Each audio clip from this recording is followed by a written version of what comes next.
Good morning बच्चों, कैसे हैं आप लोग। आशा करती हूँ आप सब अच्छे होंगे। बच्चों, पिछली कक्षा में हमने पढ़ा था मेटल्स एंड नॉन मेटल्स के फिज़िकल प्रॉपर्टीज़ के बारे में, धातु एवं अधातु के भौतिक गुणों के बारे में। इस कक्षा में हम लोग पढ़ेंगे मेटल्स एंड नॉन मेटल्स के केमिकल प्रॉपर्टीज़ के बारे में, जिसे हम धातु एवं अधातु के रासायनिक गुण कहते हैं। ये उसी कक्षा की पार्ट 2 है। आइए इस कड़ी को आगे बढ़ाते हैं। धातुओं के रासायनिक गुण। बच्चों, कुछ धातु हाईली रिएक्टिव होते हैं जो त्वरित प्रतिक्रिया करते हैं, जैसे सोडियम और पोटेशियम। ये दो कुछ ऐसे मेटल्स हैं जो ऑक्सीजन के साथ रिएक्ट करके उसके करस्पॉन्डिंग ऑक्साइड को फॉर्म करते हैं। जैसे sodium reacts with oxygen to form sodium oxide. जब सोडियम ऑक्सीजन के साथ रिएक्ट करता है तो सोडियम ऑक्साइड बनता है। बच्चों, कुछ धातुएं ऐसी भी हैं जो बहुत स्लो रिएक्शन करती हैं, जैसे आयरन, मैग्नीशियम, एल्युमिनियम। जब आयरन ऑक्सीजन के साथ रिएक्ट करती है तो आयरन ऑक्साइड बनती है। बच्चों, क्या आपने देखा है लोहे में जंग लगते हुए? लोहे को अगर हम कुछ दिन बाहर छोड़ दें तो उसमें जंग लग जाया करती है। बच्चों, वह जंग और कुछ भी नहीं बल्कि आयरन ऑक्साइड का फॉर्मेशन हो जाता है। उस पर वो जो जंग लग जाती है वो लोहा आयरन ऑक्सीजन के साथ रिएक्ट करके आयरन ऑक्साइड फॉर्म कर लेता है, और वही जंग है उसकी। वो स्लो ऑक्सीजन के साथ स्लो रिएक्ट करता है। आइए अब हम धातुओं के दूसरे गुण के बारे में पढ़ते हैं, पानी से अभिक्रिया। पानी से अभिक्रिया। देखिए बच्चों, सोडियम और पोटेशियम बहुत रिएक्टिव मेटल हैं। ये बहुत जल्दी प्रतिक्रिया करते हैं। जब इनके पानी के साथ इनका रिएक्शन होता है तो ये धातु प्लस पानी इज इक्वल टू धात्विक ऑक्साइड। जब सोडियम रिएक्ट करता है पानी के साथ तो सोडियम हाइड्रोक्साइड बनाता है। पोटेशियम रिएक्ट करता है पानी के साथ तो पोटेशियम हाइड्रोक्साइड बनता है। लेकिन इन्हें खुले में भी छोड़ देने से ये हाईली रिएक्टिव है। इसलिए सोडियम और पोटेशियम ये ऐसे धातु हैं जिन्हें हम केरोसिन तेल में डुबो कर रखते हैं, ताकि यह तुरंत अभिक्रिया न कर ले। तुरंत ये ऑक्सीजन के साथ, जल के साथ इनका तुरंत प्रतिक्रिया न हो, इसलिए इन्हें हम केरोसिन में डुबा कर पढ़ते हैं। आइए अब धातु के तीसरे रासायनिक गुण के बारे में पढ़ते हैं। बच्चों, आइए अब तीसरी प्रतिक्रिया के बारे में देखते हैं, अम्ल के साथ अभिक्रिया।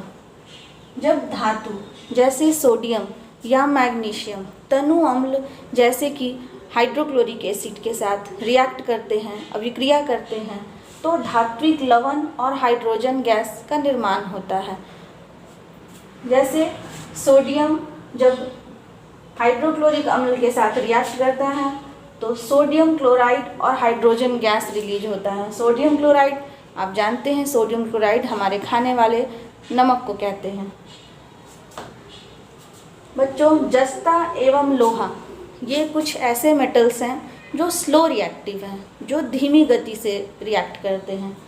और सोना और चांदी ये ऐसे धातु हैं जो तनु अम्ल के साथ रिएक्ट नहीं करते हैं। आइए चौथे गुण के बारे में पढ़ते हैं, क्षार के साथ अभिक्रिया। क्षार जिसे हम बेस कहते हैं। अधिकांश धातु क्षार के साथ अभिक्रिया नहीं करते हैं। Metals are not reactive with base. लेकिन कुछ धातु जैसे लेड एवं जस्ता अभिक्रिया कर लवण एवं हाइड्रोजन गैस का निर्माण करते हैं। बच्चों, अब हम अधातु के रासायनिक गुण के बारे में पढ़ेंगे और एक टेस्ट के बारे में जानेंगे, जिसे हम लिटमस पेपर या लिटमस पत्र टेस्ट कहते हैं। कि बच्चों, किसी भी सॉल्यूशन को, किसी भी घोल को हम कैसे जांच सकते हैं कि यह घोल अम्लीय है या यह घोल क्षारीय है, यह घोल एसिडिक सॉल्यूशन है या फिर बेसिक सॉल्यूशन है। यह हम इस टेस्ट आप देख सकते हैं, मेरे पास 2 कटोरी है। एक कटोरी में अम्लीय घोल है जिसे हम एसिडिक सॉल्यूशन बोलते हैं, और दूसरी कटोरी में क्षारीय सॉल्यूशन है जिसे हम बेसिक सॉल्यूशन बोलते हैं।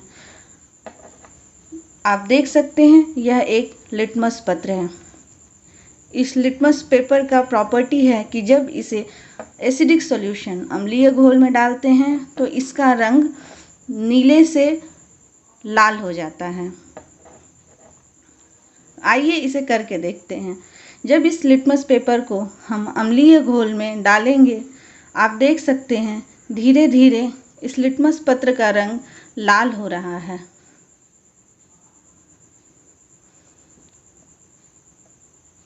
तो आपने देखा इस लिटमस पत्र का रंग लाल हो गया। अब हम इस दूसरे लिटमस पत्र को क्षारीय घोल में डालेंगे।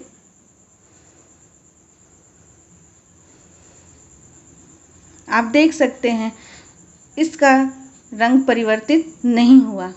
बच्चों हमने यह देखा कि यह जो नीला लिटमस पत्र है, ब्लू लिटमस पेपर, जब इसे हम एसिडिक सॉल्यूशन में डालते हैं तो इसका रंग लाल हो जाता है, जबकि हम अगर कोई रेड लिटमस पत्र को लेकर क्षारीय घोल में डालेंगे तो उसका रंग नीला हो जाएगा। लिटमस पेपर की यही प्रॉपर्टी है कि जब ब्लू लिटमस को एसिडिक सॉल्यूशन में डालते हैं तो इसका कलर रेड हो जाता है, जबकि रेड लिटमस पेपर को अगर बेसिक सॉल्यूशन में डालते हैं तो उसका रंग ब्लू हो जाता है। मैंने आपको एक क्रियाकलाप करके यहाँ दिखाया जिसमें आपने देखा कि इस लिटमस पत्र को जब मैंने एसिडिक सॉल्यूशन में डाला, ब्लू लिटमस पत्र को, तो इसका रंग लाल हो गया। बच्चों, आशा करती हूँ आपको इस क्रियाकलाप को देखने में मज़ा आया होगा। आप घर में भी इस क्रियाकलाप को करके देख सकते हैं। Thank you.